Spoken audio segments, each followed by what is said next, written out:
The third thing is discuss the challenges. And at the same time, you are discussing the challenges in life, like, trouble with the kids that day or problems at work. You also want to discuss your plans, your hopes. Look to your future. We all need to have that um, future focus. You don't want to look in the rearview mirror all the time. You want to have that future focus and you want to know where you're going because if you're not paying attention to where you're going, you're going to go somewhere and it might not be the place that you want to go. The fourth thing is remember to talk about your needs and your feelings. And yes, those are all different according to your personality style. Those are all different. Like some people have a nice hard outer shell and nothing touches them, nothing hurts their feelings. And another person is soft, sweet, compassionate. And you have to tippy toe around sometimes if you're really direct so that you don't crush that other person. The third thing is less practice empathy. Yeah. That hard-nosed person, they don't have a lot of empathy for people who are emotional or cry or um, uh, uh, are hurt by, somebody in the family who says something mean or the kids aren't nice. Practice empathy. Empathy is one of the cornerstones of healthy relationships, and it allows you to feel like your spouse is listening to you, feel like your spouse cares about you. So if you are an unempathetic person, then you need to work on this. You need to, first of all, understand that everybody wants to be heard and understood. Everyone wants to be feel like they're being heard and they understood. And if you aren't feeling heard and understood by your spouse, you might seek someone else who hears you and understands you. Do you see what I'm saying? So it's important to hear and understand your spouse. Don't ignore them.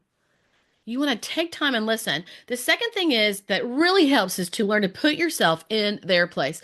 This is what most people do not do. They don't put themselves in the other person's place. I have found that by doing this, my mama taught me this when I was a little kid. And when I put myself in the other person's place, it really dissolves a lot of frustration or question or whatever because I start to look at the world from their shoes. What does it look like to them? Like husbands who work all day at work and they come home and the wife's like, "Oh, the kids did this and oh, I had this and there's this broke and there's a mess here and this happened." And the husband's like, every day I hear about the kids and what the kids did and how frustrated my wife is and I get so tired of hearing it. But when you put the shoes of the person who's taking care of the children in the house, you realize that it's kind of monotonous. It's over and over. A lot of times the kids bicker, and there's a lot of frustrations there. And when you've kept your energy up and you're not exhausted, you can take it better. But if you get a little exhausted, wore down, your cup gets empty, it gets hard to take it. Now, if we put on the shoes of the husband, now a lot of couples both work. Yeah, different circumstances in each family. But if the husband's working and the wife's taking care of the home front, then he comes home. He's had a lot of different things he's dealt with today. He may have had more on his plate than he could actually get done. He may have got yelled at by the boss. Um, you see, you put on his shoes and you realize he's had a hard day too. So when you stop and understand each other, that takes us in, that's empathy, right? Empathize with one another, then it kind of dissolves a lot of that frustration. And now I got your back. Your spouse wants to know that you have their back. I mean, who else is there? You know, you want to know that you appreciate each other and that you believe in each other and that you're listening to each other. And understand also your unique personality styles. Every person sees things differently according to their personality style. Yeah, like I see the front of the room and my husband sees the back of the room. Like if we come out a door and I'm gonna go to the right, he's gonna go to the left, or vice versa. I don't remember which one.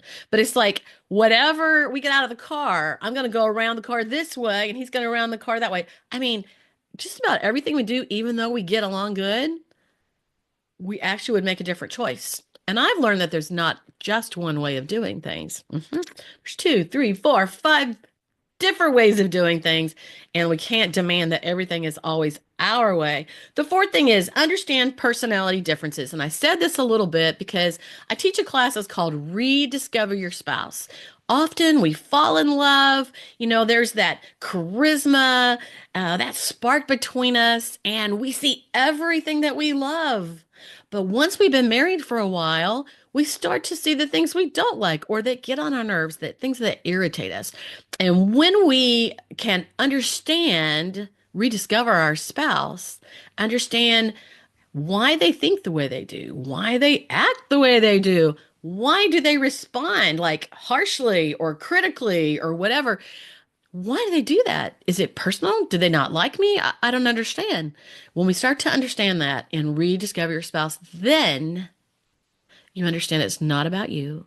It's about them. It's about who they are, how they deal with life, how they see things, what's most important, what motivates them. And you can learn all these things and rediscover your spouse. That is now an on-demand class on theextraordinarymarriage.com. Y'all, I learned this stuff in 2004. I brought it home to my family and my kids, my teenagers, and started teaching it to them because I thought, wow, this kind of thing helps you learn to get along with people. It helps you understand from their side and that it's not always about you. We take things personal. This is an awesome class. It not only helps you get along with your spouse, it helps you understand your children and how each one is different. It even helps you at work get along with coworkers or understand your clients better.